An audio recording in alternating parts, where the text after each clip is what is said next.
Assalamualaikum warahmatullahi wabarakatuh. Halo sahabat sejuta kisah. Semoga saja Anda masih tetap setia bersama kami, channel yang setiap hari selalu menyuguhkan cerita-cerita misteri yang menarik untuk Anda simak. Dan untuk kesempatan kali ini, kami sudah menyiapkan sebuah kisah nyata misteri yang berjudul Tumbal Turunan Part 2. Setelah berurusan dengan Nyimas Pandansari, aku pun bergegas pulang dengan membawa satu tas plastik batu mustika dari dalam laci tempat jualan Haryati. Aku menaruhnya di atas meja, tepat di hadapan Haryati yang tengah meminum kopi dan menghisap dalam-dalam rokoknya. Ini semua dari dalam laci.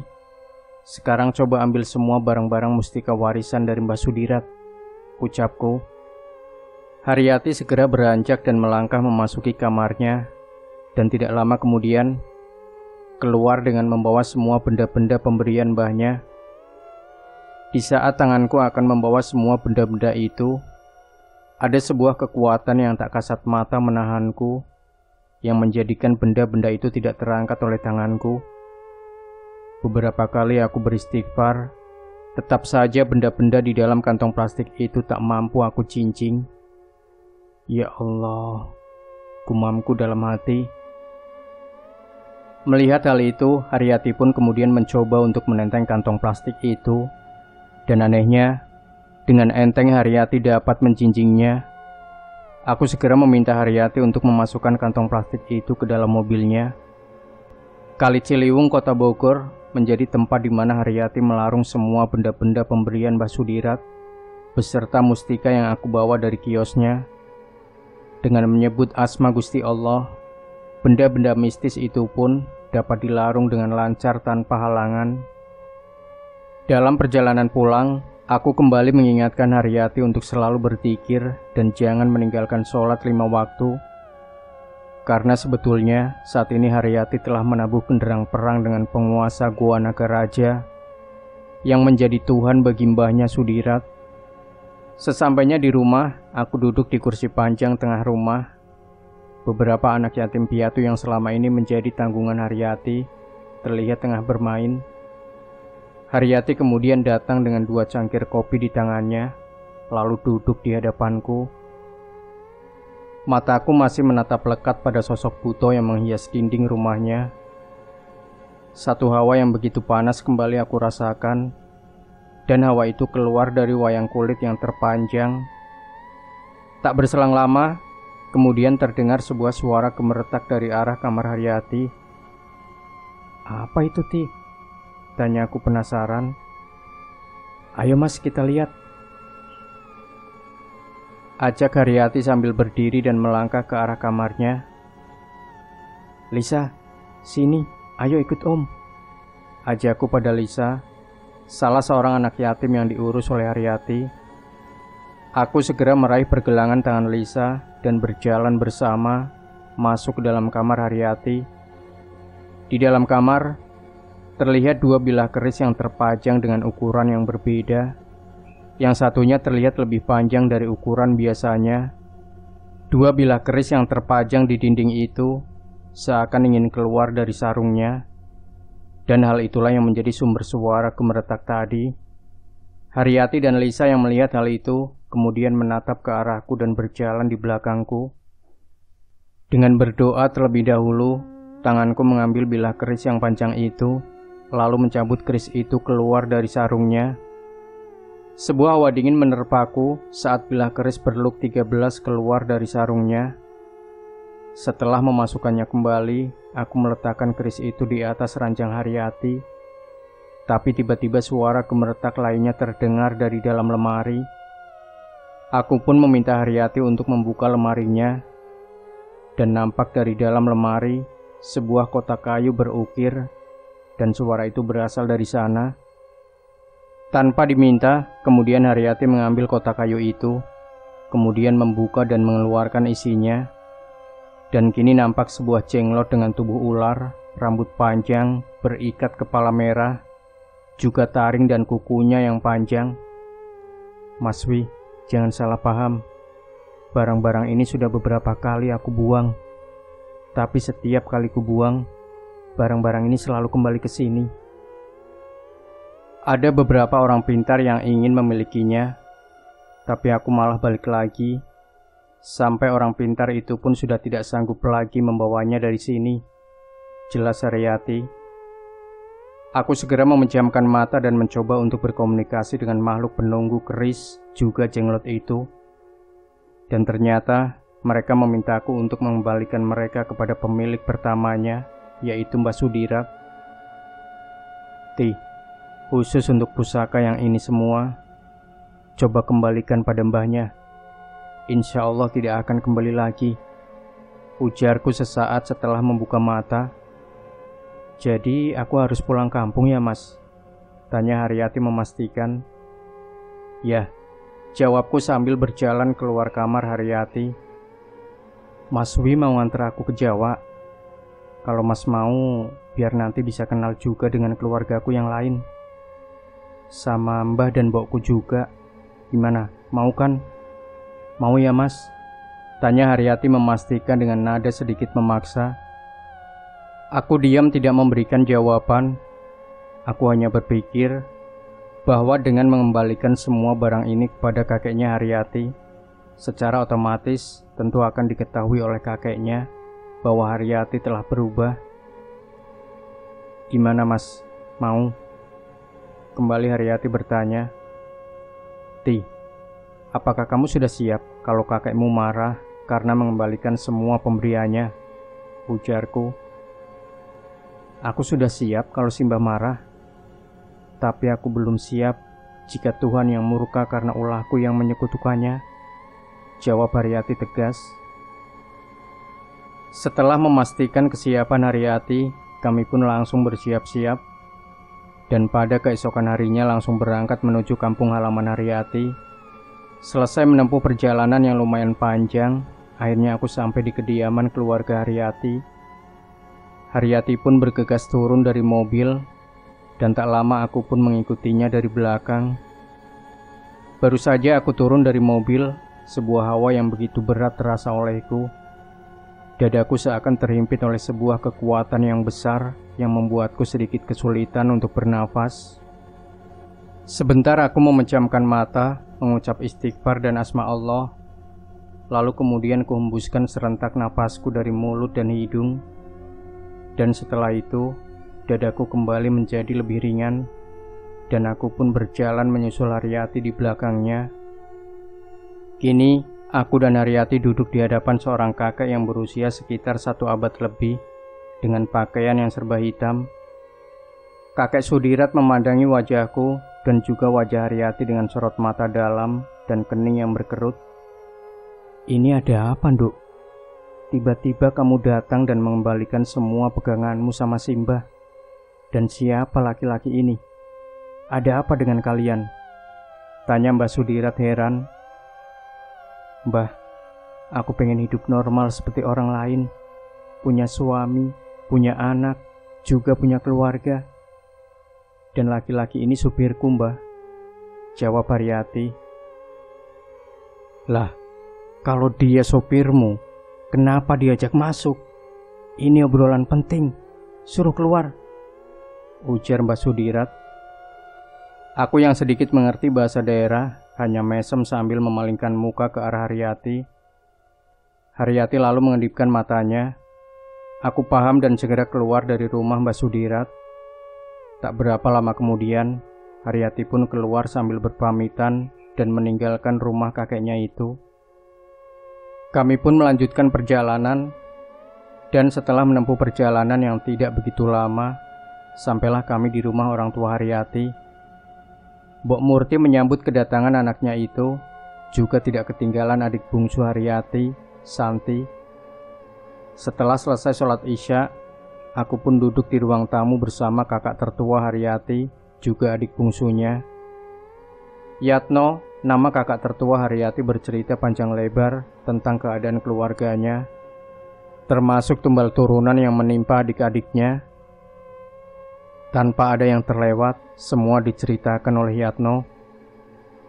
Aku yang sudah mendengarkan semuanya dari Haryati hanya menjadi pendengar setia dan sesekali mengangguk-anggukan kepala. Hingga tak terasa malam semakin larut, Yatno akhirnya berpamitan untuk pulang. Dan setelah kepulangan Yatno, aku pun menuju kamar belakang. Kulirik pergelangan tanganku. Sudah lewat tengah malam. Gumamku sambil bangun dari ranjang dan beranjak ke kamar mandi. Setelah bersuci, aku pun menengadah ke langit. Bulan terlihat begitu terang. Bintang-bintang berkedip. Suara binatang malam seakan berlomba memecah keheningan. Lalu tiba-tiba dari arah timur, satu cahaya melesat dan meliuk-liuk tepat di atasku. Mataku tak berkedip melihat ke atas. Sosok itu seperti seekor ular yang terbungkus oleh api yang terus-menerus berputar di atas rumah Haryati. Aku yang baru pertama mengalami dan melihat hal ini seakan-akan tidak percaya. Bagaimana tidak, tepat di atas kepalaku, satu sosok ular terbungkus api meliuk-liuk dan berbolak-balik. Untuk beberapa saat, aku terkesima dengan yang terjadi. Aku pun kemudian cepat-cepat mengucapkan asma Allah di dalam hatiku. Setelah itu aku merasa tenang dan dapat mengendalikan diri. "Turun kamu kalau memang mencariku," seruku. Ular yang diselubungi api itu terus meliuk-liuk mengitari langit di atas kepalaku. Dan bus, ular itu masuk ke dalam rumah Haryati. Setengah berlari aku segera masuk ke dalam kamarku, lalu duduk bersila dan memejamkan mata, menyatukan hati juga pikiran. Ular, Bu, ada ular!" Santi berteriak-teriak sambil menunjuk ke sudut kamarnya. Seisi rumah pun terbangun kaget. Suasana hening menjadi gempar. Mbok Murti tergopoh-gopoh sambil membuka pintu kamar anak bungsunya, langsung memeluk tubuh anaknya. "Tenang, Duk. Ngucap, Duk," ujar Mbok Murti sambil menenangkan anak bungsunya. Suara ketukan di pintu kamarku terdengar berulang seiring suara Haryati. Mas, tolong Mas." Suara Haryati yang dalam keadaan panik memanggilku. Aku pun segera membuka mata dan secepatnya membuka pintu kamar. "Anu Mas, anu," ucap Haryati panik. Aku tidak menjawab tapi langsung bergegas menuju kamar Santi. Terlihat wajah Santi begitu ketakutan dengan jari telunjuknya yang terus mengarah ke sudut kamar. "Mas, tolong adik saya Mas," ucap Haryati khawatir. Aku kemudian menghampiri Santi dan mengusap wajahnya setelah sebelumnya membaca beberapa ayat. Santi mulai tenang, tapi tatapan matanya masih tertuju ke arah sudut kamar. "Ti, bawa ibu dan adikmu keluar dari kamar ini," pinta aku. "Iya Mas," jawab Haryati sambil memapah adik bungsunya. Aku segera menutup pintu dan kembali menyatukan hati dan pikiran. Setiap helaan nafasku menyebut Zat yang Maha Kuasa dan melarutkan diri dalam asma agung Allah Rabbul Izzati. Wish. Aku seakan sudah berada dalam dimensi lain, dimensi di mana tidak ada matahari dengan alam yang begitu hening. Tiba-tiba sesosok perempuan berkebaya hijau merentangkan tangannya. "Mau apa kamu menemuiku, hah?" hardik wanita itu dengan sorot mata yang bengis. "Apa maksudmu datang menemui anak itu?" tegasku. "Oh, itu yang mau kamu tanyakan. Dia sudah 2 tahun tidak memberikan persembahan. Dan hari ini, aku akan membawanya sesuai dengan perjanjian yang dibuat oleh anak manusia yang bernama Sudirat," jawabnya. "Kenapa tidak kamu ambil saja manusia yang bernama Sudirat itu?" ucapku. "Hehehe, Kamu itu lucu. Aku datang kemari karena kakek tua bangka itu yang meminta aku untuk mengambil cucunya. Apa? Semua ini atas perintah kakeknya sendiri. Jawabku dengan perasaan yang sangat terkejut, seakan tidak menyangka akan segila-gila ini Mbah Sudirat mengorbankan cucunya. Cepat kamu minggir dan jangan menghalangi jalanku, bentak sosok wanita berkebaya hijau sambil meneruskan langkahnya. Tunggu, nyawa manusia itu urusan Gusti Allah. Kalau kamu mau mengambilnya, tapi belum takdirnya, kamu tidak akan bisa membawanya, ucapku. Apa maksudmu? Kamu ingin menghalangi jalanku, hah? Ujar wanita berkebaya. Itulah maksudku, jawabku sambil merentangkan tangan. Entah dari mana datangnya, tiba-tiba 3 wanita berbusana yang sama kini sudah mengurung tubuhku. Dan wanita yang pertama sudah melesat mengejar Santi. Aku sama sekali tidak mampu mencegahnya. Dan tak berapa lama kemudian, wanita itu terlihat membopong tubuh Santi sambil tertawa cekikikan. Dan ketiga tubuh wanita yang mengurungku ikut lenyap seketika. Aku membuka pintu kamar dan menghampiri Haryati, lalu mengajakku untuk duduk di teras depan sambil meminum secangkir kopi panas. Ti, maaf, aku tidak bisa menolong adikmu. Mungkin untuk 2 atau 3 hari ke depan. Persiapkan hatimu untuk sebuah kehilangan, ucapku seraya menuang kopi panas dalam piring kecil, lalu membakar ujung batang rokok. Maksudnya, Mas? Tanya Haryati.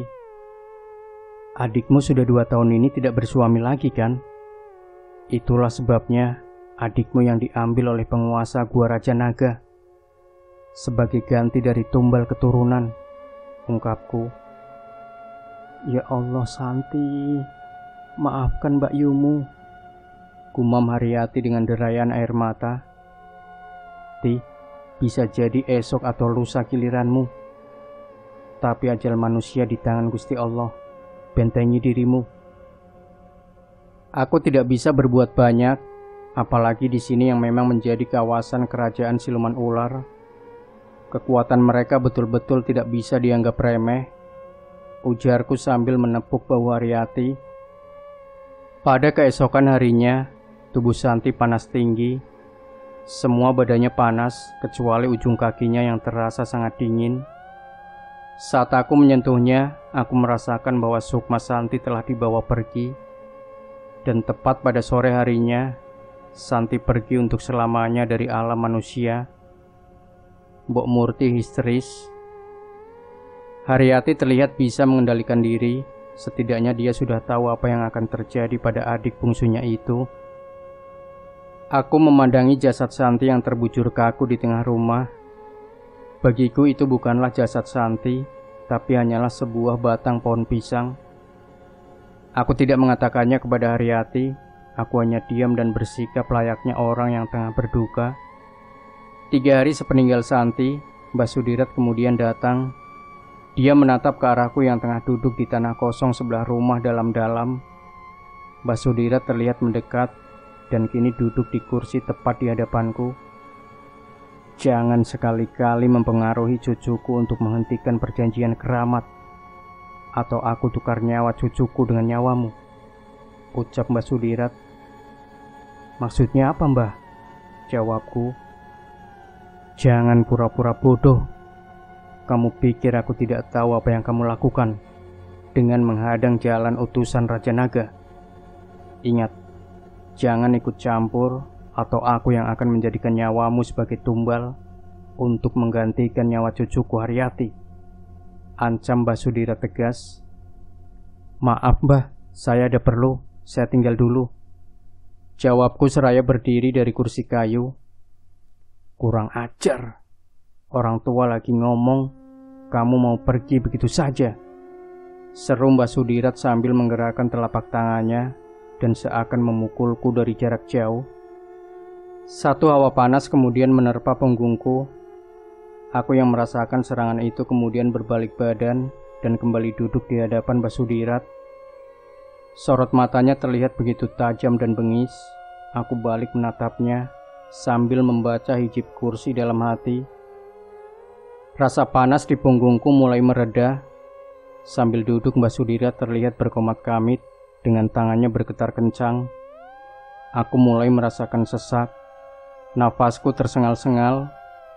Sebuah kejadian yang luar biasa menurutku, karena aku disantet oleh orang yang sedang duduk di hadapanku langsung.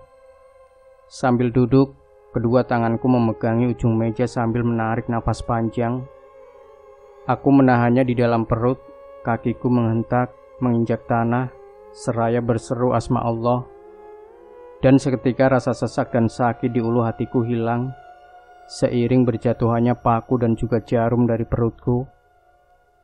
Tubuhku pun kemudian rubuh, tertelungkup di atas meja, sedangkan Basudirat sendiri terbanting dari kursi yang didudukinya.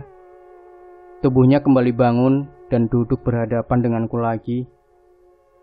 Aku yang masih tertelungkup kemudian bersegera mengangkat tubuh untuk kembali duduk berhadapan lagi dengannya. Itu hanya salam perkenalan dariku untuk mengujimu. Tapi jangan bangga dulu, masih ada salamku yang lain, ujar Basudirat seraya memejamkan mata dan kembali berkomat-kamit. Aku hanya menunggu apa yang akan Basudirat lakukan dengan batinku yang terus-menerus menyebut asma Allah dan mulutku bersolawat. Sebuah asap berwarna hijau kini terlihat menyelubungi tubuh tua Basudirat. Perlahan-lahan asap itu menggumpal dan seakan membentuk sebuah wujud.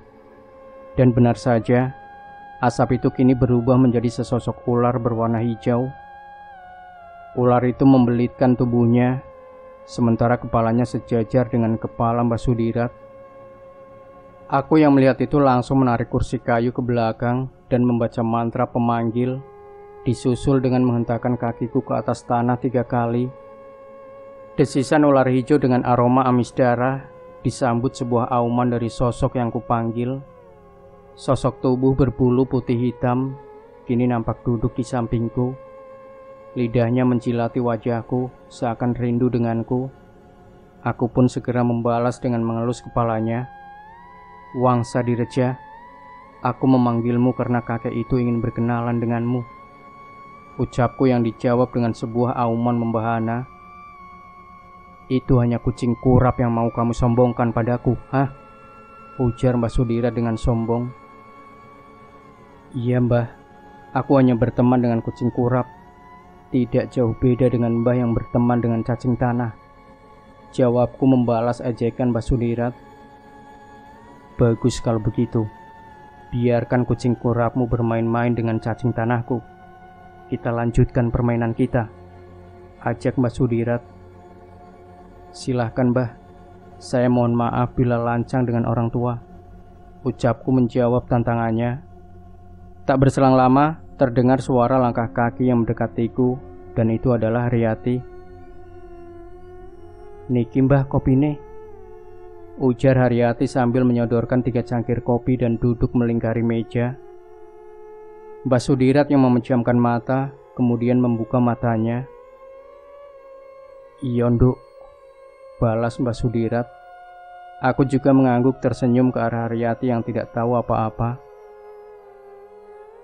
Hari ini kamu diselamatkan cucuku, tapi lihat nanti malam, ancam Basudirat yang terdengar oleh batinku. Sebelum aku menjawab ancamannya, satu auman membahana terdengar sebagai pertanda sebuah jawaban. Wangsa Direja sudah siap bertarung. Dan apa yang akan terjadi dengan Maswi, Haryati dengan Basudirat?